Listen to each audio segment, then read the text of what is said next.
जय हिंद साथियों।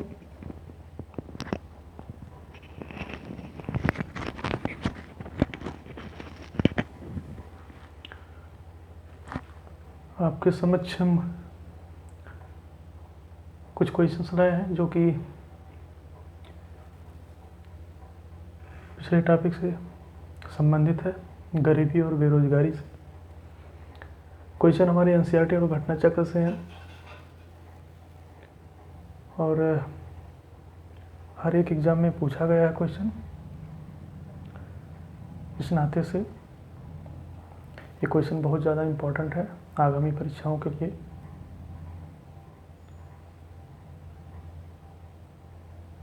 आपकी तैयारी अगर अच्छी होगी तो चीज़ें आपको समझ में आएंगी। चलिए क्वेश्चन देखते हैं।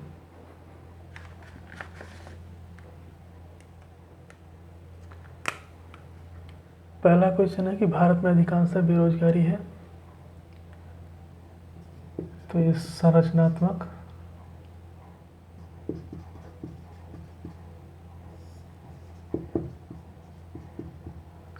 बेरोजगारी पाई जाती है। पिछले लेक्चर में हमने कवर किया था कि संरचनात्मक बेरोजगारी जो है किसे कहते हैं।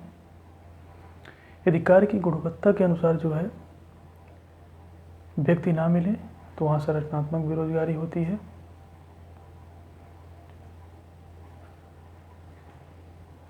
ये क्वेश्चन यूपीपीसीएस एसएससी और डीआरडीओ जो कि 2019 अक्टूबर या नवंबर में एग्ज़ाम हुआ था, क्वेश्चन ये पूछा गया है।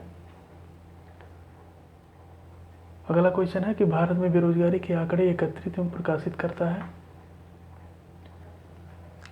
तो हमने लेक्चर में कवर किया था कि एनएसएसओ जो कि फुल फॉर्म इसका है नेशनल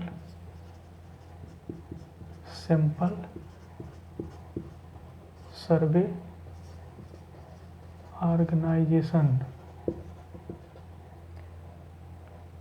यही संस्था जो है भारत की बेरोजगारी के आंकड़े एकत्रित एवं प्रकाशित करता है। इवन गरीबी के मापने में भी यही अपना दृष्टिकोण रखता है। एक क्वेश्चन एनटीपीसी 2016 यूपीएसआई ये भी पूछा जा चुका है। अगले क्वेश्चन को देते हैं। भारत में गरीबी के अनुमानों का आधार है प्रति व्यक्ति आय, प्रति व्यक्ति व्यय और परिवारों को उपभोग व्यय। गरीबी के मापने के तरीके में वहाँ एक तरीका था मासिक उपभोग व्यय।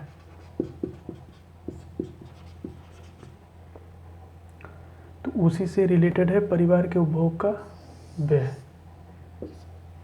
तो सी ऑप्शन सही है। और किसी भी तरीके में प्रति व्यक्ति आय और प्रति व्यक्ति व्यय गरीबी मापने का तरीका नहीं होता है।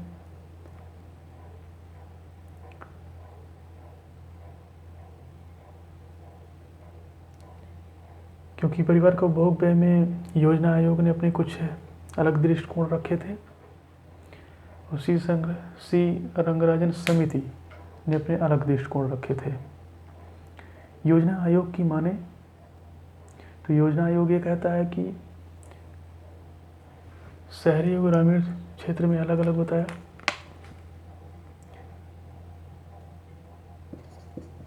कि शहर में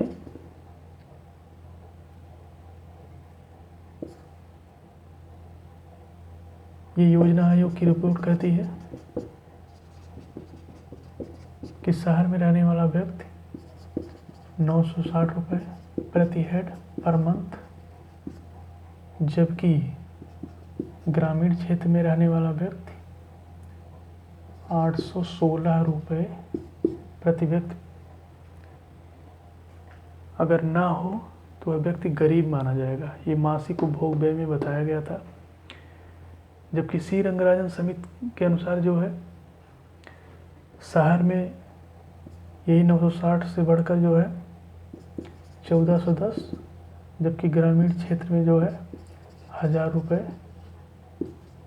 प्रति हेड पर मंथ को आधार बनाया। अगले क्वेश्चन पर चलते हैं। गरीबी उन्मूलन का नारा किस पंचवर्षीय योजना में दिया गया? ये क्वेश्चन पुलिस कांस्टेबल 2018-2019 दोनों में पूछा गया। क्वेश्चन इंपॉर्टेंट है। योजना आयोग जो कि न्यूनतम एनर्जी का कॉन्सेप्ट दिया था कि 2400 कैलोरी शहर में रहने वाले व्यक्ति के लिए और 2100 कैलोरी जो है ग्रामीण क्षेत्र में रहने वाले व्यक्ति को अगर ना मिले तो वह व्यक्ति गरीब माना जाएगा। उसी समय योजना आयोग ने गरीबी को मापने के लिए टास्क फोर्स बनाया जिसे कार्यबल कहते हैं।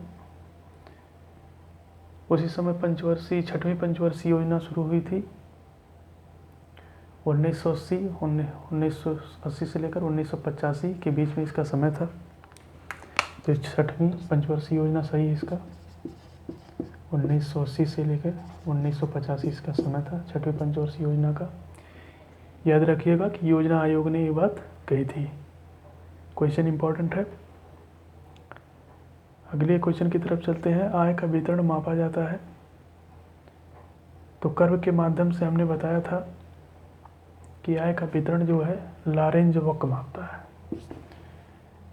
जो कि आय का असमान वितरण बताता है।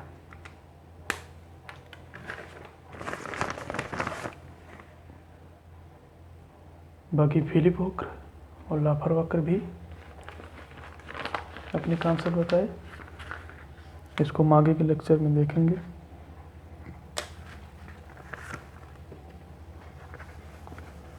क्वेश्चन यूपी पीसीएस का ही है।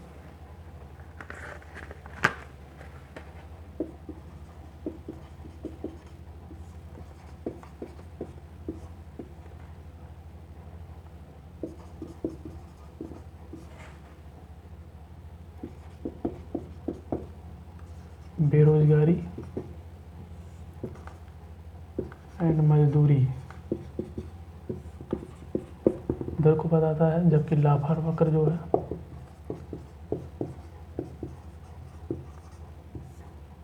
कर राजस्व के बारे में बताता है।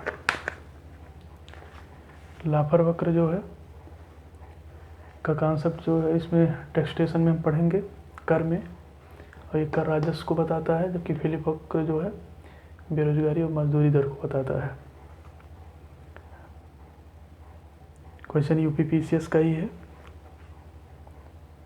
बहुत सारे एग्जाम में भी पूछा गया है। सीजीएल में भी एक क्वेश्चन पूछा गया है, एसएससी जीडी में भी एक क्वेश्चन पूछा गया है।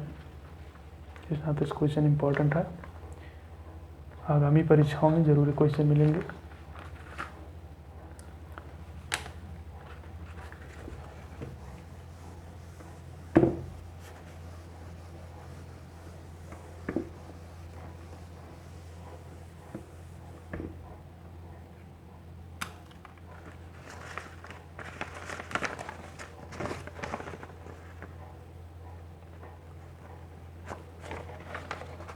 छठवां क्वेश्चन,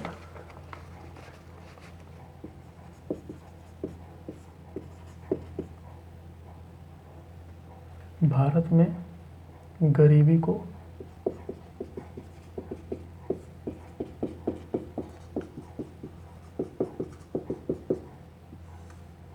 परिभाषित किया गया है।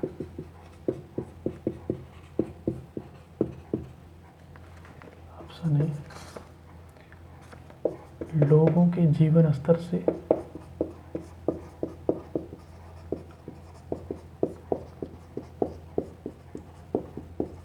बी, परिवार की आय से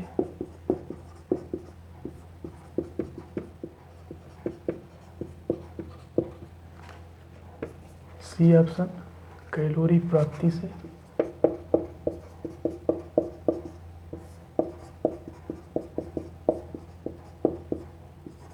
डी,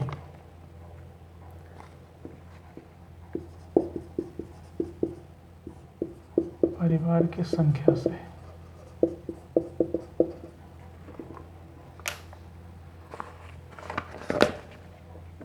क्वेश्चन यूपीपीसीएस,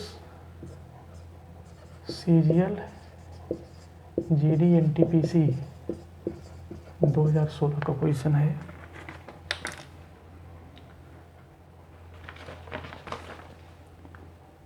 भारत में गरीबी को परिभाषित किया गया है लोगों के जीवन स्तर से, परिवार की आय से, कैलोरी प्राप्ति से, परिवार की संख्या से। गरीबी के मापने के तरीके में हम लोग ये देख रहे थे कि न्यूनतम आवश्यक ऊर्जा,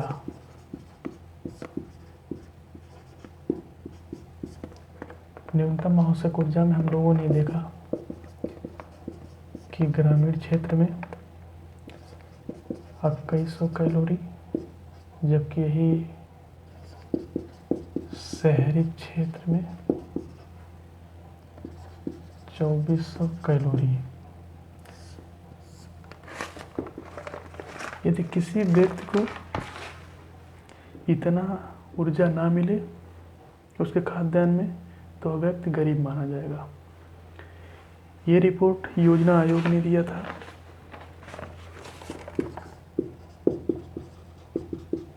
योजना आयोग के अनुसार थी। क्वेश्चन सी सही, सी ऑप्शन इसका सही होगा।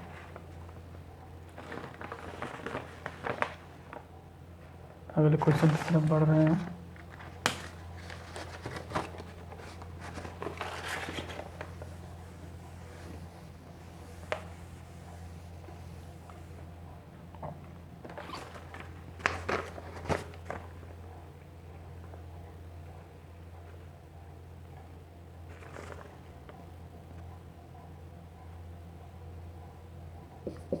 सातवां,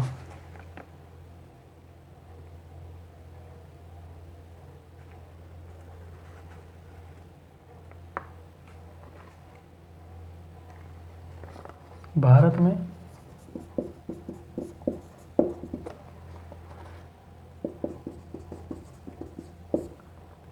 गरीबी अनुमानों का आधार है।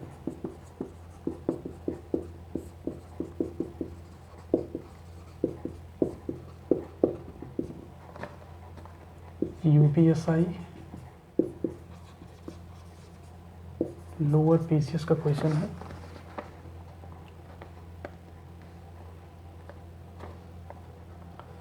ऑप्शन ए प्रति व्यक्ति है।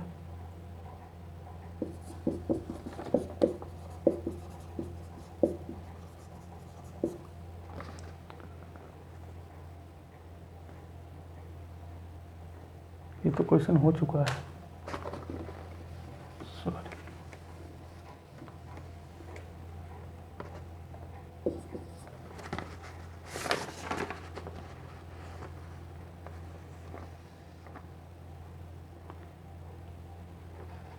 निम्नलिखित में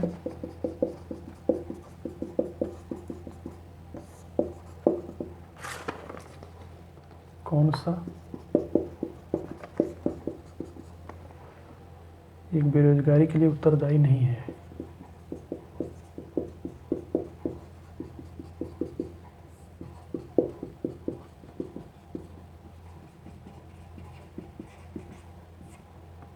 उत्तरदायी नहीं है।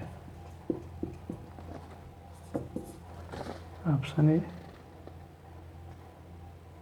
तीव्र जनसंख्या,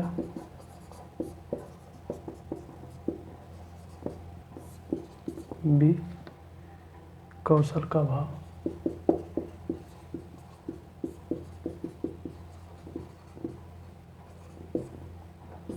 सी प्रति व्यक्ति आय में वृद्धि,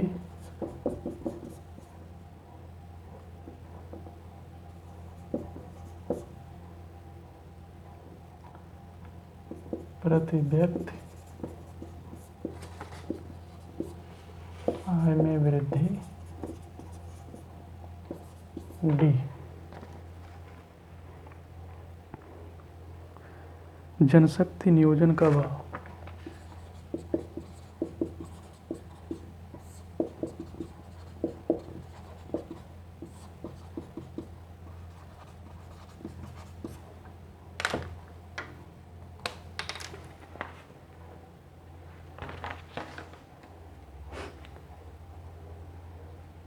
IAS प्री में क्वेश्चन ये पूछा गया था कि निम्नलिखित में कौन सा एक बेरोजगारी के लिए उत्तरदायी नहीं है। जाहिर सी बात है, तीव्र जनसंख्या बेरोजगारी के लिए उत्तरदायी है। कौशल का अभाव, ये भी है। प्रति व्यक्ति आय में वृद्धि, ये नहीं है। जनशक्ति नियोजन का अभाव, ये भी है, क्योंकि जनशक्ति नियोजन का मतलब ये हुआ कि पंचवर्षीय योजना, क्योंकि इंफ्रास्ट्रक्चर सही ना होने के कारण जो है यहाँ पर भी ये बेरोजगारी पाई जाती है।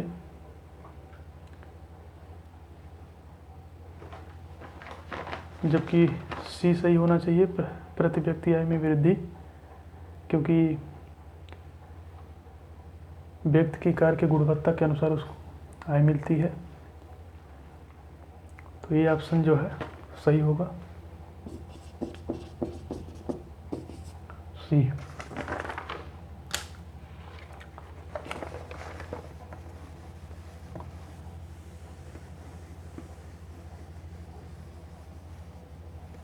इकोनॉमिक्स का कॉन्सेप्ट अगर अच्छे से आता होगा तो ये सारे क्वेश्चन जरूर कर पाएंगे आप।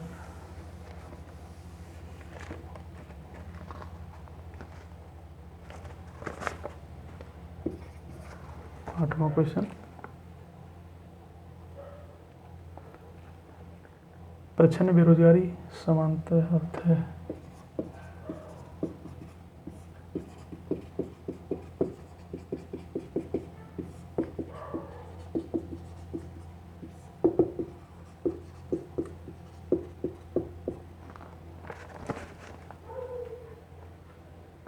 लोग बड़ी संख्या में बेरोजगार रहते हैं।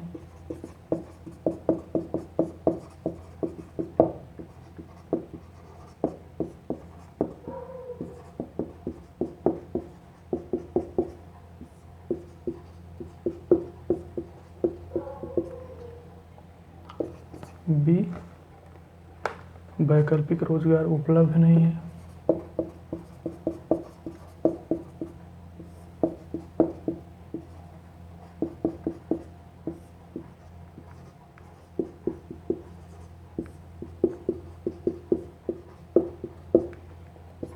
सी, श्रमिक की उत्पादकता शून्य है।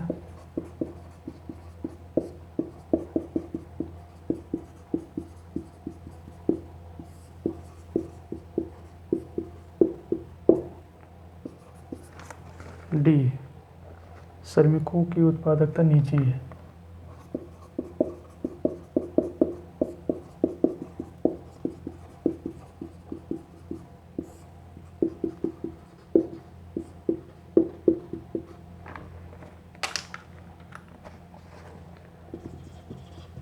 लोअर PCS,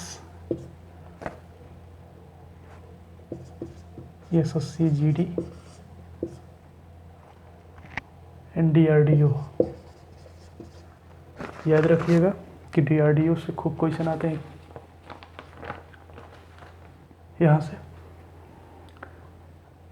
प्रच्छन्न बेरोजगारी समानतः अर्थ है। हमने बताया था अपने लेक्चर में कि प्रच्छन्न बेरोजगारी वो बेरोजगारी होती है जिसमें कोई व्यक्ति काम तो कर रहा है लेकिन उसकी उत्पादकता जीरो होती है। मतलब 3 व्यक्ति काम कर रहे हैं ऐसा हमें प्रतीत होता है, लेकिन एक व्यक्ति उस काम को जो है नहीं कर रहा है जो कि तीनों मिलकर कर रहे हैं।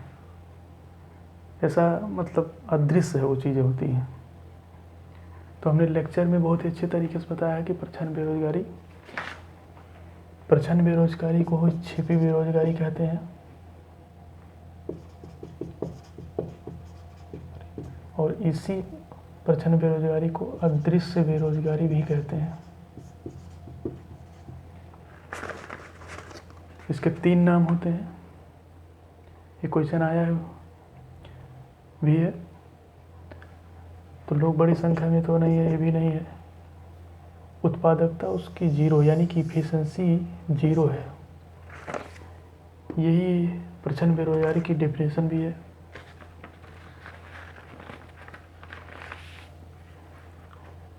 अगला क्वेश्चन 9वां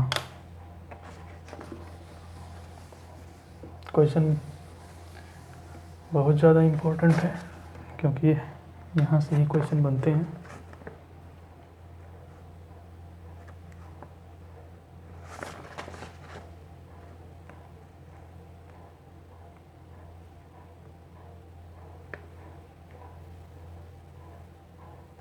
भारत में बेरोजगारी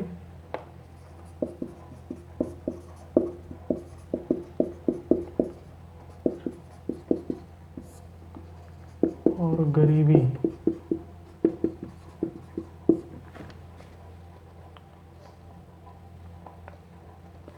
के अनुमान आधारित हैं।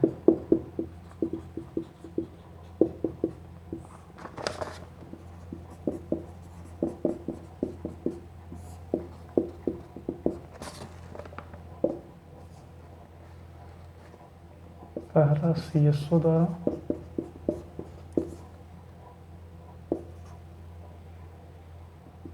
NSSO द्वारा,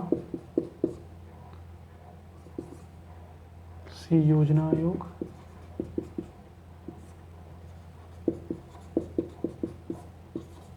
D नाट।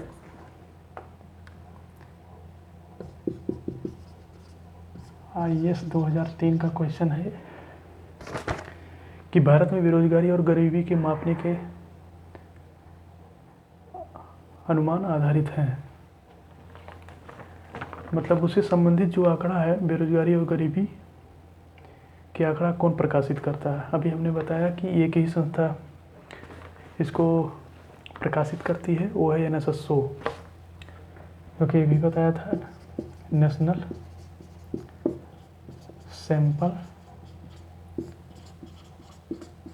सर्वे ऑर्गेनाइजेशन। तो ऑप्शन बी के साथ जाएगा। बहुत ही सिंपल क्वेश्चन था।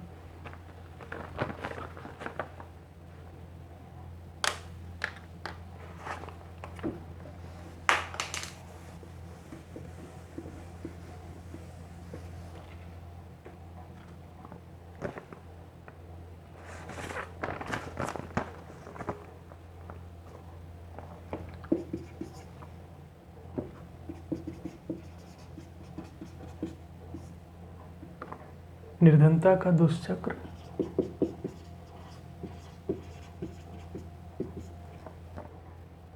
की अवधारणा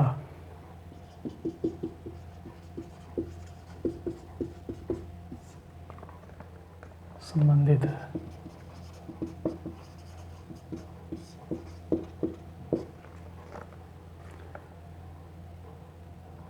ये स्टेटमेंट किसने दिया? Karl Marx. बी नर्क से।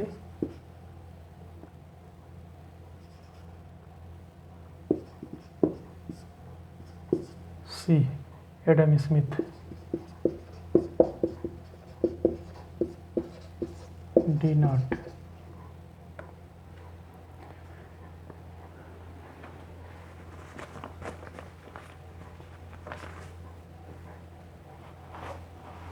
साथियों क्वेश्चन देखिए कि निर्धनता का दुष्चक्र ये स्टेटमेंट किसने दिया था? कार्ल मार्क्स ने, कि नर्कसे ने, कि एडम स्मिथ ने?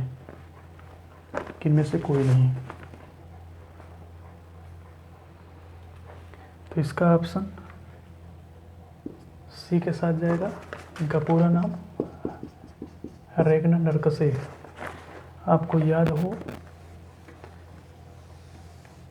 तो बेरोजगारी के डिफिनीशन में श्रीमती रॉबिन्सन, जो कि 1936 में अपना सुझाव रखा बेरोजगारी के प्रति, और श्रीमती रॉबिन्सन के स्टेटमेंट को ही रेगनर नर्कसे ने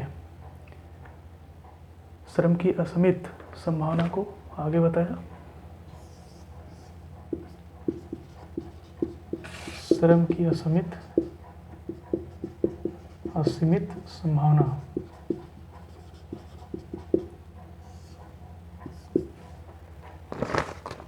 इसी स्टेटमेंट को जो है रेगनर नरकसे ने बताया, उसी में निर्धनता का दुष्चक्र के स्टेटमेंट को भी इन्होंने दिया था।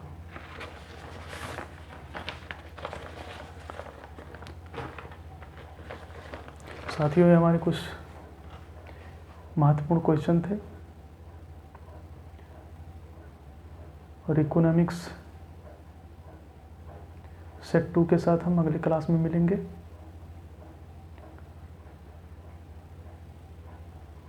तब तक के लिए धन्यवाद।